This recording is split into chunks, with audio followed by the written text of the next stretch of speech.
अस्सलामुअलैकुम। How to write merits and demerits. ये बड़ा ही अहम सवाल है और ये सवाल आपकी जान नहीं छोड़ने वाला, क्योंकि जब भी आप लाइफ में इंटरव्यू देंगे तो आपसे इंटरव्यू में पूछते हैं कि आप अपनी 2 स्ट्रेंथ्स बताएं या अपने 2 मेरिट्स बताएं या डीमेरिट्स बताएं। तो या तो उस वक्त आप ऐसी चीज़ बता बैठते हैं जो आपको नहीं बतानी चाहिए थी, या फिर आप चुप हो जाते हैं क्योंकि आपने कभी इस बारे में सोचा ही नहीं होता।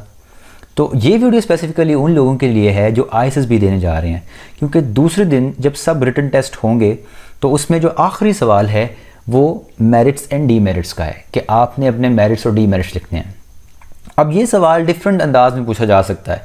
वो आपसे कह सकते हैं कि अगर आपके दोस्त से आपकी खूबियाँ और ख़ामियाँ पूछी जाएँ तो वो क्या बताएगा।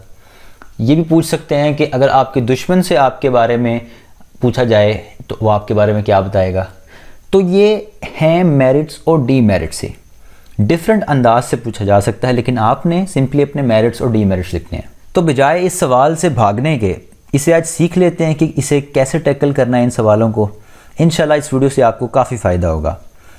इस सवाल से वो बेसिकली आपकी एनालिटिकल स्किल और सेल्फ अवेयरनेस चेक करना चाहते हैं।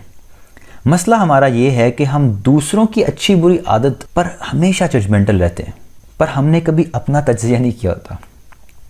अब ज़रूरत इस बात की है कि कभी हम अपने साथ टाइम स्पेंड करें। हाँ, हम अपने साथ टाइम स्पेंड करें।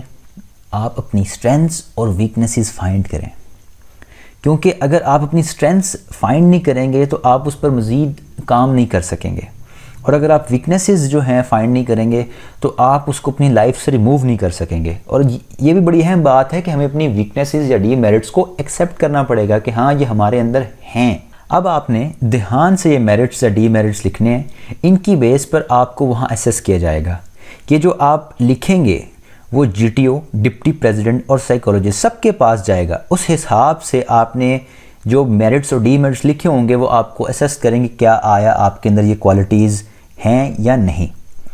तो चलिए देखते हैं कुछ एग्जाम्पल्स के साथ।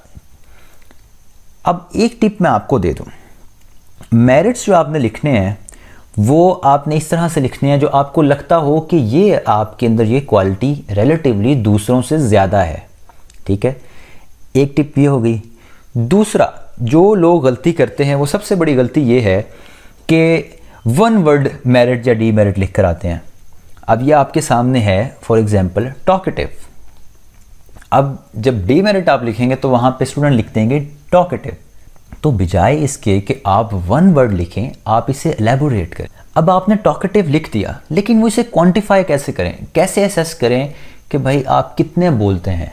तो जब आप उसको एलेबोरेट कर देंगे सेंटेंस की फॉर्म में, टॉकेटिव हूँ while I am with my friends, कि जब आप दोस्तों में बैठते हैं तो आप ज़्यादा बातें करते हैं। ठीक है, फाइन। ये डीमेरिट भी जो है इस तरह का डीमेरिट नहीं लगेगा बाद में। ठीक है, अगर आप अकेला टॉकेटिव वर्ड लिखेंगे तो ऐसा लगेगा जैसे आप बतूनी हैं, काम शाम आपसे कुछ नहीं होगा और आपने सिर्फ बातें ही करनी है। ठीक है, तो आपने जब एलेबोरेट कर दिया तो वो चीज़ थोड़ी उसकी सेंस जो है बेहतर क्रिएट होगी। और एक और चीज़ कि आप लोग ये सवाल करेंगे कि कितने मेरिट्स या कितने डीमेरिट्स लिखें। तो मेरा ख्याल है 5 मेरिट्स और 3 डीमेरिट्स, या फिर अगर आपके अंदर क्वालिटीज़ ज़्यादा हैं तो 7 मेरिट्स और 4 डीमेरिट्स। ये जो कॉम्बिनेशन है ये एक अच्छा कॉम्बिनेशन है। ये आपके सामने कुछ मेरिट्स की जो हैं एग्जांपल्स हैं, कोऑपरेटिव, अडेप्टेबिलिटी। अब अगर आप ये अकेला वर्ड लिखेंगे तो इतना अच्छा इम्पैक्ट नहीं डालता वहाँ पर। हाँ, अगर आप इसको सेंटेंस की फॉर्म में आप लिखें तो वो ज़्यादा अच्छा है। अब ये एक पहला है कोऑपरेटिव। तो क्या आप हर वक्त कोऑपरेटिव होते हैं? नहीं, ऐसा नहीं है। Cooperative while we are in a group task. ठीक है, जब आप कोई ग्रुप टास्क कर रहे हैं। अडेप्टेबिलिटी के आपके अंदर एडजस्टेबल क्वालिटी है कि आप न्यू इन्वायरमेंट में एडजस्ट कर सकते हैं। ठीक है, responsible when ever you will be assigned a new task. तो इस तरह से आपने सेंटेंस की फॉर्म में इसको एलैबोरेट करना है। और सारी की अब एक चीज़ आप ध्यान रखिएगा, काइंडली इसको कॉपी पेस्ट मत कर लीजिएगा। आप गूगल करें कि मेरिट्स की एक 100 की लिस्ट निकालें और आप देखें कि आपके अंदर कौन कौन सी क्वालिटीज़ हैं, और उसको फिर एक सेंटेंस की फॉर्म में लिख लें और उनको याद कर लें। वही आप जाके वहाँ पर लिख दीजिएगा।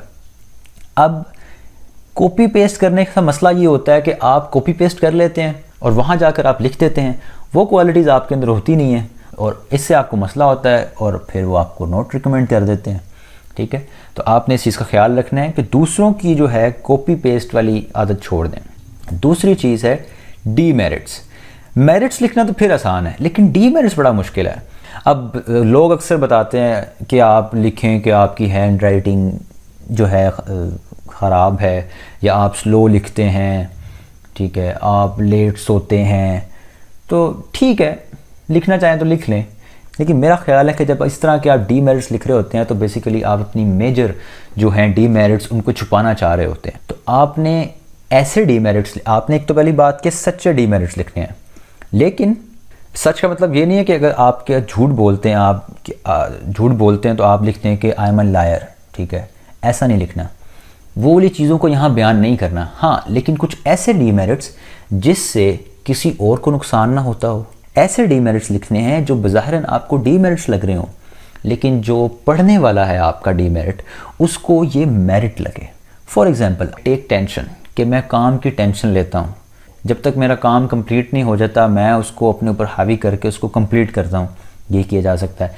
तो डीमेरिट्स आपने इस तरह से लिखने हैं कि आपका वो डीमेरिट आपका मेरिट बन जाए।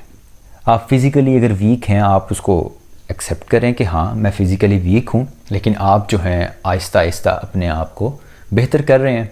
आप टॉकेटिव हैं, ठीक है, आप उसको एलेबोरेट करें कि, क्योंकि एलेबोरेट करें कि मैं दोस्तों में टॉकेटिव होता हूँ, तो ये हो सकता है वो कंसिडर करें कि यार ये तो मतलब हंसी मजाक वाला शख्स है, अच्छा है, दोस्तों के साथ मजाक करता है। उसके अलावा लेज़ी है, लेज़ी अगर आप लिखते हैं इसको तो शायद उस तरह से आपको डीमेरिट ही लगे, लेकिन अगर आप इसको एलेबोरेट करें कि मैं लेज़ी हूँ और हर काम को मैं एक छोटे तरीके से, आसान तरीके से करने का तरीका ढूंढता हूँ, ठीक है, जिस तरह के वो फेमस बिल गेट्स का कोट है, पता नहीं उसका है कि बनाया हुआ है, हर मुश्किल काम एक लेज़ी शख्स को देता हूँ ताकि वो जो है उस मुश्किल काम को आसान तरीके से करने का तरीका ढूंढ ले। ठीक है, तो आप इसको, इस लेज़ी को भी आप अपने मेरिट बना सकते हैं। तो इस तरह से अपने आपने मेरिट्स और डीमेरिट्स लिखने हैं। और अगर आपको वीडियो से कुछ भी फ़ायदा हुआ हो तो काइंडली इसके लाइक करें, कमेंट में अपने व्यूज़ शेयर करें और चैनल को सब्सक्राइब करें। बहुत बहुत शुक्रिया।